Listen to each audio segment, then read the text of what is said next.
Vinoba Bhave university का result आप सभी को पता है। न्यू एजुकेशन पॉलिसी की कॉपी किस तरीके से चेक हो रही है। सेमेस्टर 1 में आपने देखा किस तरीके से स्टूडेंट फेल किए, यानी लगभग 100 में से 40 स्टूडेंट फेल किए। और आप लोग सेमेस्टर 3 का रिजल्ट नहीं देखे होंगे 22 से 26 वाला, उसमें तो इससे भी ख़राब प्रदर्शन रहा, यानी 100 में से लगभग 60 स्टूडेंट फेल किए। बहुत ही ख़राब प्रदर्शन हो रहा है। इसका रीज़न क्या मालूम है? जैसे तैसे पढ़ना, सिर्फ और सिर्फ ट्रिक यूज़ करना, जैसे तैसे लिखना। एक शब्द में, एक लाइन में आपको अगर बता दूं, आप ग्रेजुएशन में हो, ग्रेजुएशन में आपकी नॉलेज ज़्यादा है। हालांकि आप पढ़ो या फिर ना पढ़ो, या फिर आप जिस तरीके से बचपन से नॉर्मली सिर्फ और सिर्फ एग्ज़ाम के टाइम पर पढ़ते आ रहे हैं, तो वो गलत कर रहे हैं।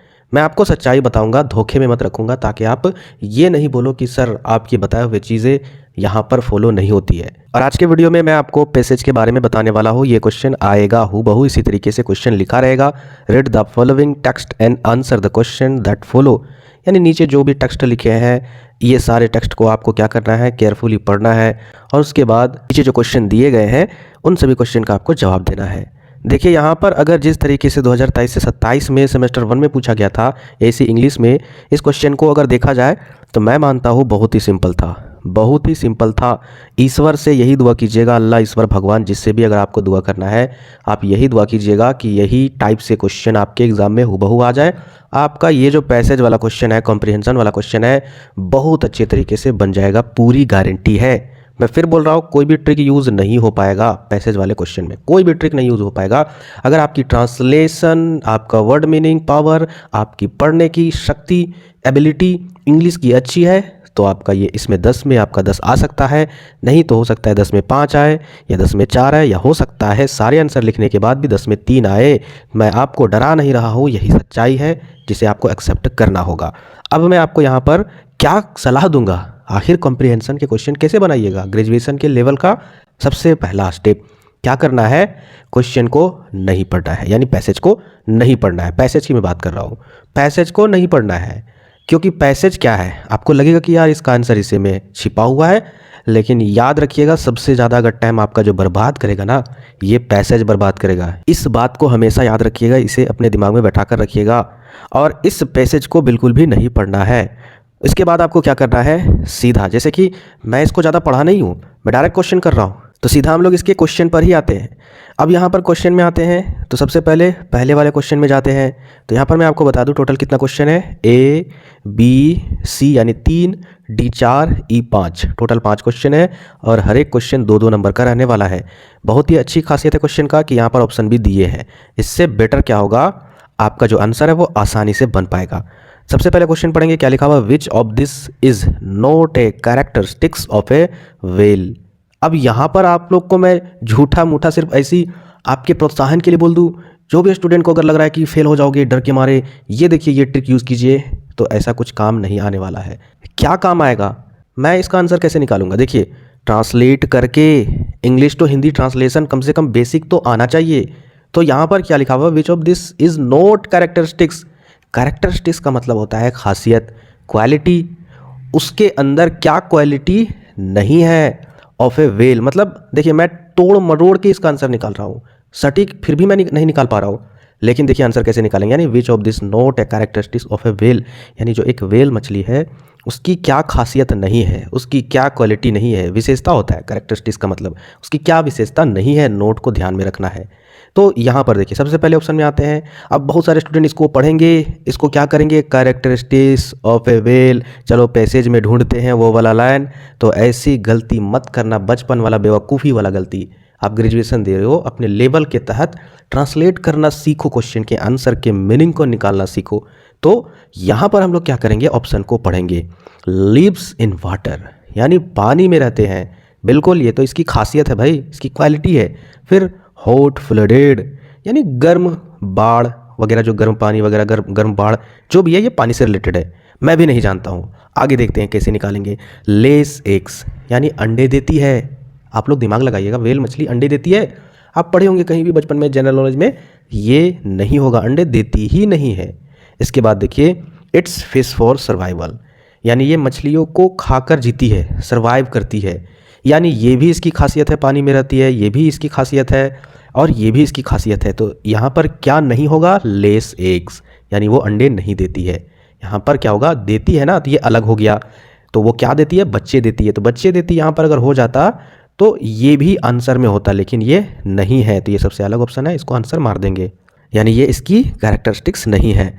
आगे देखिए नेक्स्ट आपका option number, question number B, why does a whale need to come to the surface of water. यहाँ पर मुझे लग रहा है ये होल के जगह पर वेल होता है, जो भी है हम इसके आंसर को निकालते हैं। नॉर्मली कैसे निकालेंगे, need to come to the surface of water, surface of water यानी जो पानी की सतह है वहाँ पर जो वेल मछली है उसको आने की क्या आवश्यकता है, क्या नीड है, क्यों आती है। तो पहला ऑप्शन देखिए, to play with other whales, मतलब जो भी और भी वेल्स मछली है उसके साथ खेलने के लिए, या फिर टू हंट्स इट्स प्रे, या फिर टू वॉक ऑन लैंड यानी धरती में चलने के लिए, या फिर टू ब्रीद ऑक्सीजन। तो आपको बता दें वेल मछली जो सरफेस पर आती है वह टू ब्रीद ऑक्सीजन यानी ऑक्सीजन को लेने के लिए आती है। तो यहाँ पर आंसर इसका ये हो जाएगा, बाकी ये सारा कुछ नहीं होगा। अभी मैं आपको इसका आंसर दिखा दूंगा, आप खुद से भी पढ़ सकते हो, तो आप पढ़िएगा तो इस लाइन में आइएगा, ठीक है। Characteristics in and whale is as hot heated as you are, it come in to the world in the same way as you did and it is depend on a significant supply of oxygen without which it would die, मतलब वो जो है ना वो पूरे तरीके से oxygen पर ही निर्भर है, उसके बिना वो मर जाएगी वगैरह वगैरह। और यहाँ पर आगे दिया गया है कि if a whale is prevented from coming to the surface for breathing it drowns, यहाँ पर समझ रहे हो ना, मतलब वो सरफेस पर क्यों आती है, ब्रीदिंग करने के लिए आती है, फिर वो नीचे चली जाती है। तो आंसर मिल गया, मतलब पढ़ने की ज़रूरत ही नहीं पड़ेगी क्योंकि ऑप्शन दिया है, थोड़ा बहुत पढ़ लीजिएगा जहाँ पर दिक्कत होगा। अभी मैं बताऊँगा कैसे टाइप के किस टाइप के क्वेश्चन भी पूछेंगे हम लोग, कहाँ थे बी में, फिर सी में देखते हैं। Which of this is a सिनोनियम for locomotion. अब ऐसे जो क्वेश्चन है इसमें किस तरीके से होगा, आपका आंसर कैसे निकलेगा, तो इसमें भी आपको क्या करना होगा, आपका जो वोकैब वाला वर्ड है इसका पावर भाई इंप्रूव करना होगा। ये आपके अंदर है, ये आपकी एबिलिटी के अंदर है, कितना आप इंग्लिश जानते हो, कितना आप पढ़ते हो। अब ऑप्शन में कैसे निकालेंगे हम भी नहीं जानते इसका मतलब क्या होता है, हालांकि यहाँ पर मोशन लिखा हुआ है तो मोशन का मतलब होता है गति, हरकत करना, हिलना डुलना। अब हम इसको कैसे रिलेट करेंगे, लैप्स का मतलब हिलना डुलना तो होता नहीं है, अटैक का मतलब भी नहीं होता है, सर्वाइवल का भी मतलब नहीं होता है, मूवमेंट का मतलब होता है। तो सिनोनियम का मतलब होता है सेम वर्ड, सेम शब्द, एक नाम के अनेकों नाम, जैसे कि अगर आकाश बोलेंगे या फिर बोलेंगे आसमान या फिर उसको नभ बोलेंगे, तो इस तरीके से अलग अलग नाम है ना, उसी तरीके से इंग्लिश में इस वर्ड का अलग क्या नाम है। तो यहाँ पर जो लोकोमोशन है उसका मतलब हो गया कुछ हिलना डुलना, और मूवमेंट का भी मतलब होता है हिलना डुलना। तो इस तरीके से हमने इसका भी निकाल लिया ऑप्शन से। हमने पढ़ा क्वेश्चन, मतलब जो कॉम्प्रिहेंशन रहता है, पैसेज रहता है, नहीं पढ़ा। फिर आगे बढ़ते हैं, आगे देखिए क्या क्वेश्चन है। The marine animals gradually, marine animals का मतलब जो समुद्री जानवर है, ग्रेजुअली डेवलप्ड यानी उनके अंदर क्या हुआ, समय के अनुसार डेवलप हुए, क्या हुए भाई, विंग्स एंड फीट, मतलब विंग्स का मतलब पंख, फीट का मतलब पैर, due to which scientific phenomena, मतलब कौन सा साइंटिफिक कारण था या घटना था जिस कारण से जो समुद्री जानवर है उसके अंदर पंख या फिर पैर क्या हुआ, डेवलप हुआ। अब ये चीज़ भाई जानने के लिए आपको बायोलॉजी जानना होगा, ठीक है, कहीं ना कहीं आपको बायोलॉजी जानना होगा या फिर ज्योग्राफी जानना होगा। तो उसमें आपको आंसर मिलेगा क्या, क्लाइमेट चेंज से होता है, बिल्कुल ये तो आंसर नहीं होगा। ग्लोबल वार्मिंग से, ये भी नहीं। बिग बैंग जो थ्योरी था उससे तो बिल्कुल नहीं, क्योंकि ये जो हुआ था उसके बाद तो फिर पृथ्वी जो है वो उसकी उत्पत्ति आग के जैसी हुई थी, धीरे धीरे वो ठंड हुआ जब क्लाइमेट चेंज होता गया तब। और ग्लोबल वार्मिंग ये तो होगा ही नहीं, तो इसका उत्तर हो जाएगा एवोल्यूशन, एवोल्यूशन, ठीक है, एवोल्यूशन। तो इसका ये हो जाएगा। इसका मतलब यही चीज़ होता है कि समय के अनुसार चीज़ों में परिवर्तन होना। उतनी जानकारी नहीं है लेकिन वही चीज़। तो जो जानवर थे समुद्री जानवर, उसमें समय के अनुसार ये सारी चीज़ें ऑटोमेटिक डेवलप होते गए। उसके बाद देखिए सबसे खतरनाक क्वेश्चन, यानी मीनिंग आपसे पूछेगा किसी वर्ड का। तो यहाँ पर ये वर्ड मुझसे पढ़ा नहीं जा रहा है, ठीक है, तो आप इसे पढ़ लीजिएगा। तो इसका मतलब क्या होता है, तो इसका मतलब हमने देखा, रिसर्च किया, तो इसका मतलब होता है कि असमानता, असमानुपातिकता, जिसको हम किसी से कंपेयर ही नहीं कर सकते हैं। तो इक्वल मतलब हो गया समान, ये भी नहीं होगा, लाइट भी नहीं होगा, हैवी भी नहीं होगा, तो अनइक्वल होगा ये वाला। तो इसका उत्तर ये हो जाएगा। अब समझने की बात है, यहाँ पर जो भी क्वेश्चन हमने देखा उसके जितने भी आंसर है वो बहुत ही अच्छे तरीके से हमने किया। अब किस टाइप से क्वेश्चन पूछे जा सकते हैं, तो पहला टाइप हमने देखा सिंपल क्वेश्चन था। ये जो पहला जो क्वेश्चन था बहुत ही सिंपल रहेगा क्योंकि पास भी कराना है बच्चों को। दूसरे टाइप का क्वेश्चन हमने क्या देखा, उसी से रिलेटेड था, वो भी सिंपल था। तीसरे टाइप के क्वेश्चन हमने क्या देखे, वोकैब से क्वेश्चन पूछेगा हर हाल में। वोकैब का मतलब होता है सिनोनियम वर्ड्स या फिर एंटोनियम वर्ड्स, मतलब उल्टा शब्द या फिर सेम शब्द।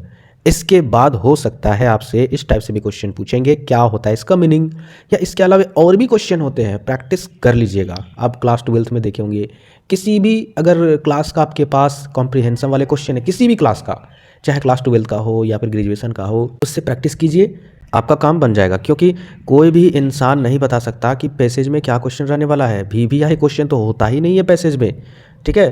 तरीका डेवलप किया जाता है। ये पैसेज का क्वेश्चन इसलिए डाला जाता है क्योंकि आपके अंदर कितनी क्षमता है, इंग्लिश पावर कितनी बेटर है, वो जांचता है एग्जामिनर, टीचर, इसीलिए। इसके अलावा अगर आपसे क्वेश्चन पूछा जाएगा तो हो सकता है बोलेगा कि इसके शीर्षक को लिखिए, पूरा जो आपने पैसेज पढ़ा इसमें क्या आप शीर्षक दे सकते हो। इसके अलावे मुझे नहीं लगता कि कुछ टफ पूछा जाएगा। लगभग अगर देखा जाए 5 क्वेश्चन जो पूछा जाएगा तो इनमें से 2 टफ रहने वाले हैं और 3 आसान होने वाले हैं, यानी 6 नंबर आसानी से ला सकते हो। बाकी इसके बाद AEC पेपर इंग्लिश के लिए 2 वीडियो आएगा। एक वीडियो में हम जितने भी टाइप के क्वेश्चन हैं, जैसे यहाँ पर अगर आप देखिएगा, सबसे पहले आपके एग्जाम में ये क्वेश्चन पूछा जाएगा, रिपोर्ट लिखना है 100 वर्ड्स का। फिर इसी तरीके से और भी बहुत सारे क्वेश्चन हैं, तो वो कितने कितने नंबर के क्वेश्चन पूछे जाएंगे, तो उनमें से रिपोर्ट में आकर आप क्या पढ़ोगे। कल एग्ज़ाम है, परसों एग्ज़ाम है, 4 दिन बाद एग्ज़ाम है, तो कौन सा टॉपिक पढ़ोगे और किस तरीके से पढ़ोगे, बिना ट्रिक यूज़ किए। ट्रिक कोई भी काम नहीं आएगा। मैं हर एक वीडियो में ट्रिक यूज़ नहीं किया हूँ, मैं आपको तरीका बताया हूँ। तो वो सारे टाइप के जो क्वेश्चन है, टोटल जितने भी 50 नंबर के क्वेश्चन जहाँ जहाँ पूछे जाएंगे, उनमें से क्या आपको वाकई में पढ़ना है, कहाँ पर कौन सा टॉपिक सबसे ज़्यादा लगता है कि हाँ ये आएगा, वो वीडियो आएगी। फिर एक लास्ट वीडियो आएगा, उस वीडियो में मैं आपको बताऊँगा कैसे एग्ज़ाम सेंटर में किस क्वेश्चन को पहले लिखना है, किस क्वेश्चन को बाद में लिखना है। ये ज़रूरी है, इस कारण से स्टूडेंट फेल किए थे। ये वीडियो आना बहुत ज़रूरी है और उस वीडियो को हर स्टूडेंट को देखना ज़रूरी है, क्योंकि पढ़ के तो जाते हैं लेकिन कैसे लिखना है वो एग्ज़ाम सेंटर में जाके पूरे तरीके से गलती करते हैं और उसकी खामियाजा वो खुद भुगतते हैं। उसको सब पता है लेकिन फिर भी तरीका गलत यूज करके कुछ क्वेश्चन छूट जाता है या जैसे तैसे लिख कर आ जाते हैं और प्रमोट कर जाते हैं।